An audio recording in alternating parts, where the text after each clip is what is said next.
Hey guys, what's going on? It is Filmington, and in today's video we are going to talk about the return to normal, or otherwise said, the future of the hobby, maybe the next 1 to 3 years. Now, nobody can predict the future. I've tried to do so on my channel in the past, and I have failed massively. But there could be some merit to looking at previous time periods of the hobby, and maybe some characteristics of those eras might be stuff to look forward to in the hobby. Regardless of the hobby changing a lot over the last few years and decade, we've got more card startups than ever, at least right now we do. We've got high-graded populations, breaking is more popular than ever, social media is bigger than ever, show attendance is strong. We've got, what else is new? More marketplaces than ever. We've got live selling and buying platforms. We've got advancements in the transparency of data for the hobby. So that's with graded populations, that's with pricing history. So it's quite a bit different than a lot of the other eras. But I'm going to make a leap here and say that there's been a little bit of an exodus from the hobby, I think. Yes, a lot of people have stopped spending money, so a lot of people are probably dormant. But I would argue that the core makeup of the typical hobbyist now is becoming more and more like the 2017 and 2018 makeup. I'm trying to avoid the terms collector, investor, flipper, because I think there's some nuance there. I think that not everybody is a pure form of either one of those things. So what I want to say is that I'm assuming that a lot of the people that came in during the hobby are the folks that ended up leaving because the easy money was gone, and it's been about 18 months worth of hard money. And as that continues, we'll see more and more people kind of flake out that came in during the boom. So some of you might be thinking that the next few years might be similar to the 90s crash or the post 90s or back half of the 90s decade, where there was sort of a lull period in the hobby. I don't know if it's going to get that bad, but I'm going to leave that on the table. That's certainly a possibility. Maybe that's worst case scenario. Also, there's some of you out there I know that believe that where the hobby goes is where the Fed's monetary policy goes. If they start to drop rates a bit, then that's going to boost up alternative asset classes. With those come collectibles, cryptocurrencies, as well as sports cards. Over the last few years, sports cards have been tightly correlated with Bitcoin. Some of you might also think that maybe the next few years will just be a slight deviation from what we've seen over the last couple of years. Who knows? But I tend to think that pre-boom, and I'm going to go before the pandemic because I started to see a ramp up in 2019. We'll talk about that in a little bit. But I'm going to say 2014 through 2017. That is a nice sort of, it's not completely flat, but I think it was a period of the hobby where I was relatively active, and I observed a lot. Some of you might have been around for that. Some of you probably were and more active than me. Some of you might not have been. But I just want to talk about some of the characteristics from that time frame, because I think we're going to start to see more of what I saw back then. We're already starting to. So the first attribute being that retail is on the shelves for extended periods of time. Now, that's not going to be the case for all products, nor should it be, but days, weeks, if not months, there'll be certain products that are on the shelves for long periods of time. One would think, because we're starting to see more of that, and we saw that from 2014 through 2017. Low grading costs. SGC is showing that they can do $9 grading for certain sets. Is that profitable for them? Maybe. I think so eventually when the cost of their raw goods starts to go down. A lot of this has to do with inflation. And I think we'll start to see more sub $12 grading prices with regards to like the lowest tier for the top 4 grading companies. I think we'll see more of that. We might start to see sub $10 again.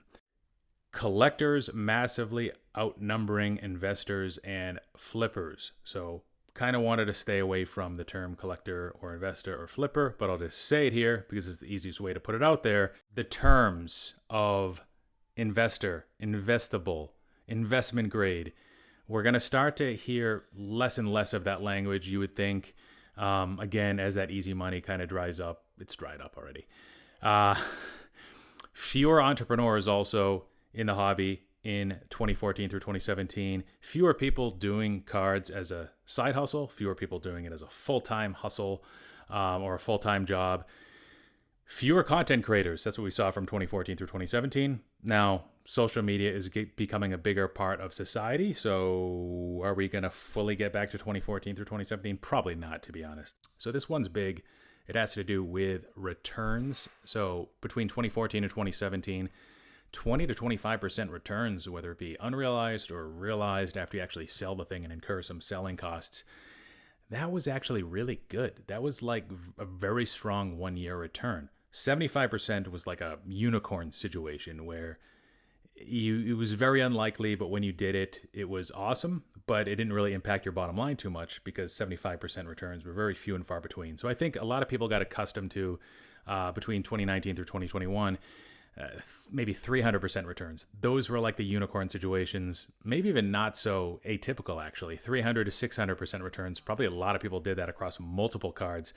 And an average return or a good return was considered like 75% in 1 year, where in a more flat environment, like what we saw from 2014 to 2017, you're like really 20 to 25% is really the benchmark again.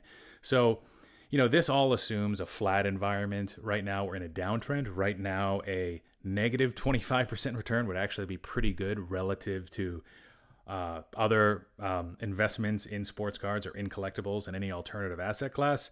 Same holds true for wax gains. Now, I know people in the hobby, one guy that has more followers than me, friend of mine, he'll do this systematically where he'll purchase, but I don't know, maybe like 10 to 20 cases of the same 5 products across the same 3 sports, and he'll average in maybe between 2 weeks to 3 months after release. He'll start to sell out of his position.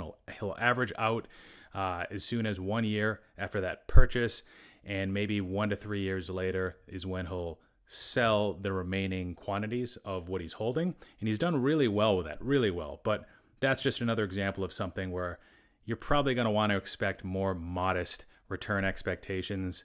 75%, 300%, probably going to be more of the exception than the norm going forward. And we've already started to see that this year, right? Next thing, base cards weren't valuable between 2014 through 2017.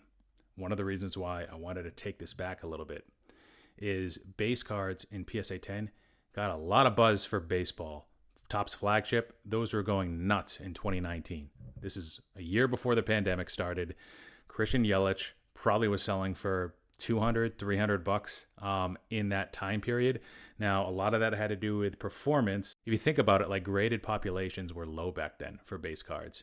And between 2014 and 2017, nobody really cared about them. US 175 Trout, between 2014 through 2017, nobody really cared about that card. It didn't matter what it was graded. Now we've got high graded populations for a lot of the base cards that came out of sets within the last 3 years. Now maybe those graded pops go down going forward, maybe starting 2022 or 2023, and that could have a positive effect, but still, you're dealing with cards that had no demand between 2014 and 2017. In the next few things, so a slowdown in overall printing, a slowdown in the pace of adding new products. These could be influenced by Fanatics. I'm not sure what Fanatics is going to do here. I think ultimately we can expect to see some existing products get eliminated from the release cycle. Again, Fanatics can do what they want to do. I would be concerned if the aggregate print runs don't go down to match the current level of demand for that year. So say, and I'm just making this up, say there are 5 million cards printed for baseball right now across 80 to 90 sets in 2022. If next year we have 60 products or 60 sets and 6 million cards are printed across those 60 products, then I would be concerned. I want to see that number go down. I don't care if they decide to release 80 products, 90 products, or 120 products. I just want the total aggregate print run to drop to match demand. This last characteristic about the time period of 2014 through 2017, this one's important. So for baseball, if you wanted to buy a card and not risk it to fall in value for things other than performance, if you wanted to get exposure in a player, if you wanted to buy the holy grail for a given player, if you wanted to take a share of the upside of a particular player, you would buy one card and one card only, and that would be the Bowman Chrome autograph. Bowman Chrome first prospect autograph card. And the way these sets were treated back in this time period, where you've had Bowman Chrome first prospect auto, and then all of the other players' cards were here. All of them. I don't care if it's a Topps Chrome rookie auto. I don't care if it's Topps Heritage red ink. We're starting to see the pendulum swing back. And I think we've noticed this over the last 2 years, where Bowman, relative to other brands, has crushed it for baseball. So on a relative basis, it's outperformed Topps Chrome, Topps Flagship especially, Topps Heritage.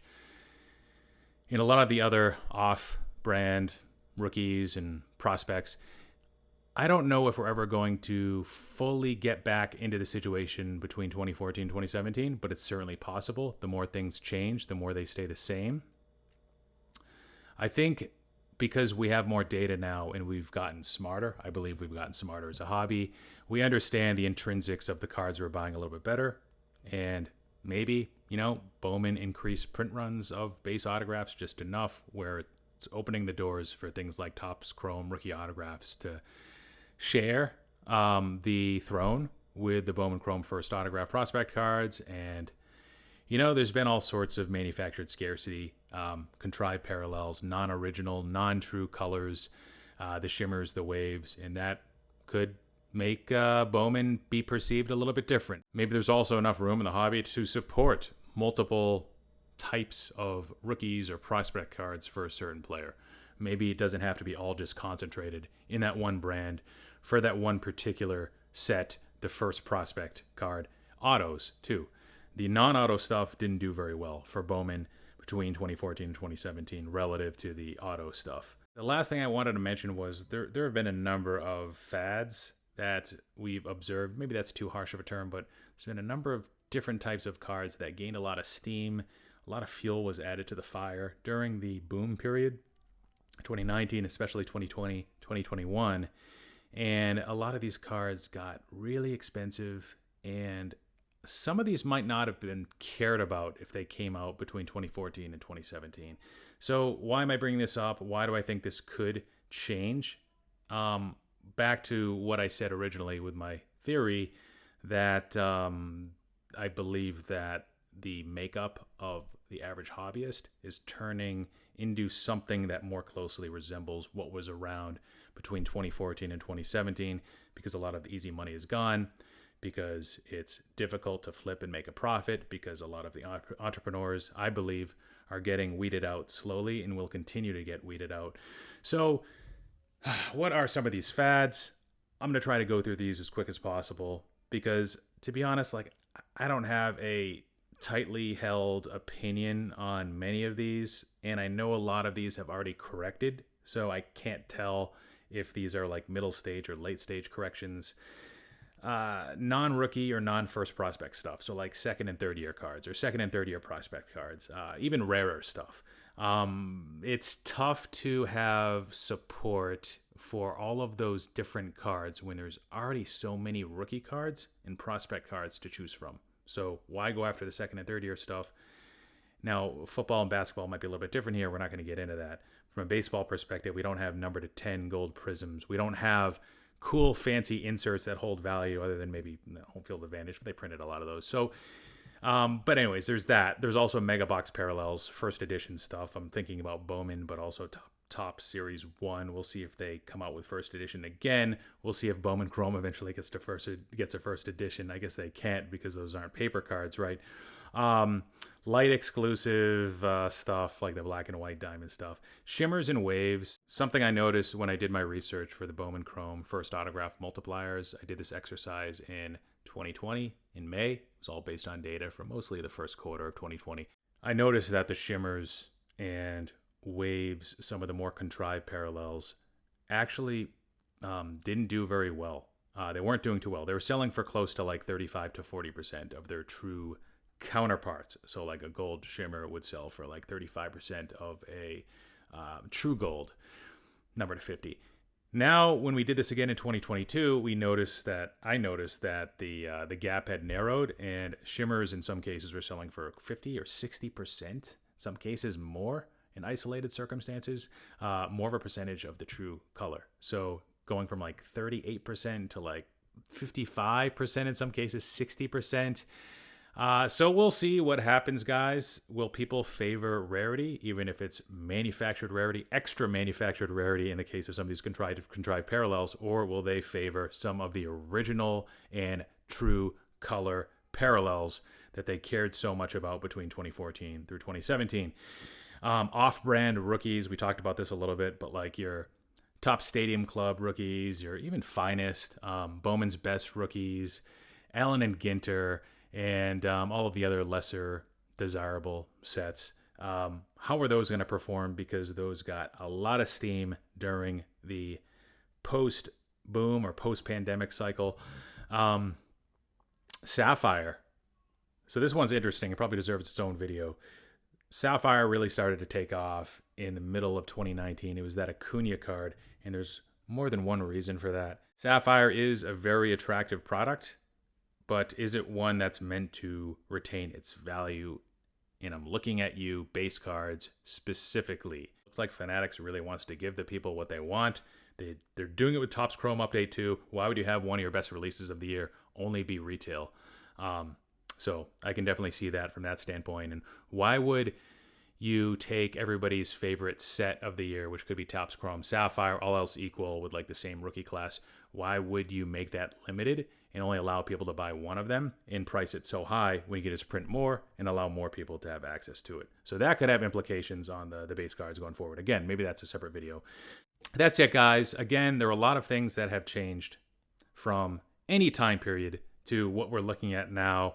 And the structure of the hobby's changed, the whole ecosystem's changed, and now we have the influence of Fanatics. So can we truly expect to see some of the same characteristics, themes, elements of other time periods? Can we expect to see something similar to that in the future? I don't know, but I think it's definitely helpful to look at least 2014 through 2017, as that ends up being one of the more recent time periods where some of this stuff was starting to shape up before it reared its head even more throughout the pandemic period and the post-boom cycle. All right, guys, that is it. Hopefully you liked what you saw. Curious to understand your thoughts below. I'm sure there's a lot you disagreed with. Maybe there's some stuff that opened your eyes a bit. Not sure. Take care, guys. Filmington out. Filmington, you forgot about the most important attribute of 2014 to 2017. Low singles prices, low wax prices. As a matter of fact, have you seen the convergence of market prices of sealed wax at release to factory cost? Oh yeah, it's shrinking, buddy. I love this fucking hobby.